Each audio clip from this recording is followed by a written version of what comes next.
Fala, meu povo, estamos aqui mais uma vez discutindo os assuntos mais importantes do momento. Estou aqui numa sala de aula, em um dos meus pouquíssimos horários livres, mas eu acho que professor não tem horário exatamente livre, né? Hoje tem até plateia aqui, mas vamos focar no nosso assunto aqui, que é o famoso Brexit, né? O Brexit, ele é a junção das palavras British Exit. Então é a saída dos britânicos da União Europeia, que foi uma saída, foi e está sendo extremamente traumática.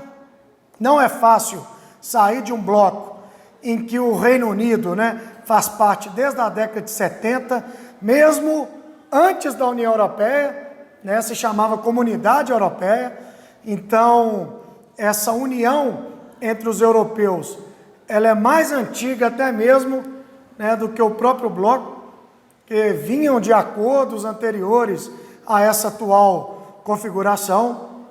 É um acordo muito importante, é a união de 28 países, e a saída do primeiro deles vai ser e está sendo tremendamente traumática. Então vamos discutir aqui duas coisas. Primeira coisa, né, o que levou os britânicos a escolherem a saída do bloco, algo assim inimaginável, algo surpreendente, né, algo que realmente chocou o mundo todo, né? Então vamos lá. Quando você faz parte de um bloco econômico, e é o caso dos países da União Europeia, você tem muito a ganhar. Você tem mercado consumidor para os seus produtos. Então todos os outros países vão comprar produtos do seu país sem impostos alfandegários. Então a tendência é que você venda mais por preços mais baratos.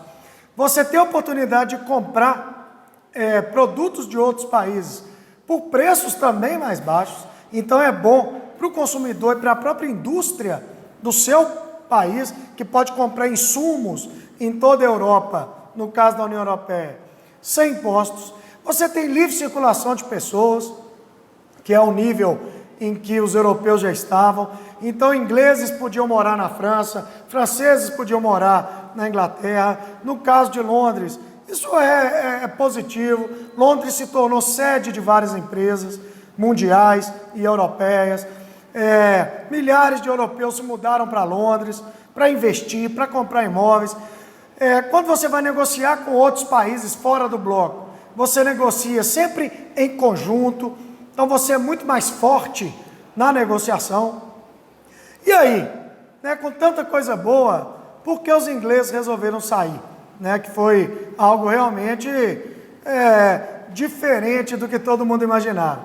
Então vamos lá. A Inglaterra, né, no passado, ela era a líder, ela dominava uma enorme parte do mundo. Nós chamávamos de um império onde o sol nunca se punha. Por quê? Em qualquer momento do dia, alguma parte dominada pelo Reino Unido, pela Inglaterra, estava ensolarada. Então eles tinham pedaços de todos os continentes. E eu acho que psicologicamente, vários ingleses, né, remetiam a esse passado glorioso e não aceitavam muito bem a ideia de uma grande potência como foi a Inglaterra, né, fazer parte de um grupo com outros 27 países, tendo que aceitar a opinião de todos eles. Então eu acredito que, psicologicamente falando, você tinha um saudosismo aí de uma Inglaterra grande, poderosa, enfim. Mas esse grupo que queria a saída da União Europeia, ele sempre foi um grupo pequeno, uma minoria, apesar de sempre ser muito ruidosa. Onde que o problema pegou? O problema começa em 2015 para 2016, quando o primeiro-ministro David Cameron, que faz parte do Partido Conservador, explicando aqui rapidamente, a Inglaterra tem dois grandes partidos e outros menores, mas são dois partidos que comandam a política na Grã-Bretanha, e esses partidos, o conservador, nós podemos dizer, generalizando, que ele é um partido de um viés mais de direita, apesar dele ser muito grande, lá dentro existirem várias correntes de pensamento, e os trabalhistas, nós podemos dizer que, né, de uma forma assim, bem básica, né, sem nos aprofundarmos muito, que é um partido de um viés mais de esquerda, né, mais conectado ao social. E o David Cameron, ele era o líder do Partido Conservador, primeiro-ministro do país, ele resolveu, né, fazer uma graça para o que a gente pode chamar de extrema-direita dentro do Partido Conservador, que eram muito nacionalistas e eram desejosos da saída da Inglaterra. Qual que foi a graça que ele resolveu fazer? Ele prometeu convocar um referendo para que o povo do Reino Unido escolhesse sair ou ficar. Na opinião do David Cameron, com certeza a escolha seria ficar. Mas, convocando um referendo, o povo ia escolher e ele estava livre dessas pressões, né, pela saída ou pela permanência. Seria a escolha do povo. Então, qual é a diferença entre referendo e plebiscito? Muito simples. Um plebiscito, no caso do Brasil, só pode ser convocado pelo Congresso Nacional. O povo vai opinar entre A ou B, e a partir da opinião do povo vai vir a lei. No caso do referendo é o oposto. Vem a lei, feita pelo Congresso Nacional, e o povo vai opinar, após a lei pronta, se é a favor, se concorda ou não concorda. Então, o plebiscito viria antes da lei, o referendo viria depois. Até isso é difícil definir em relação ao Brexit. Por quê? Porque, olha para você ver, como a escolha foi de sair, o parlamento britânico teve que fazer uma lei de saída após o plebiscito. Então, tudo indica que realmente, né, nós podemos chamar de plebiscito. Porém, se o povo tivesse escolhido ficar, ele estava, na verdade, referendando uma lei da década de 70 que colocou a Inglaterra dentro do que seria um embrião da União Europeia. Então, até se é plebiscito ou referendo, é difícil, né, de chegarmos a uma conclusão. Mas vamos lá. Então, quando ocorreu o plebiscito ou referendo, os favoráveis à saída, principalmente o Boris Johnson, que hoje é o primeiro-ministro, eles atuaram de uma forma muito forte, muito poderosa, e usaram algumas falácias, como, por exemplo, a Inglaterra gasta muito dinheiro pagando suas obrigações perante a União Europeia, né? Quando você faz parte de um bloco, você ajuda o bloco a se manter, o parlamento, o executivo, enfim. E aí, o que eles falaram? Os favoráveis ao Brexit. Com a Inglaterra fora do bloco, esse dinheiro que a Inglaterra passa à União Europeia vai poder ser usado na área da saúde. Até hoje não se sabe se isso realmente é uma verdade. Outra coisa, eles usaram muito a questão dos imigrantes. A partir de 2015, a Europa começou a receber uma série de imigrantes, né, pelo mar Mediterrâneo.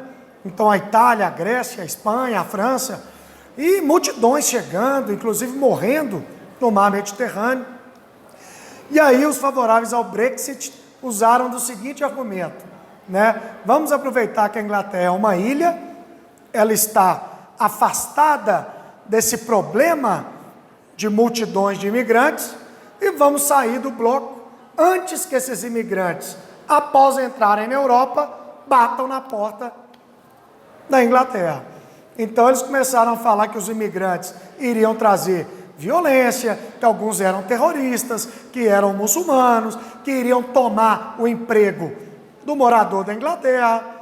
E aí a população, né, foi influenciada por esse tipo de fala e, de uma forma surpreendente, por 52% a 48% votou em sair da União Europeia.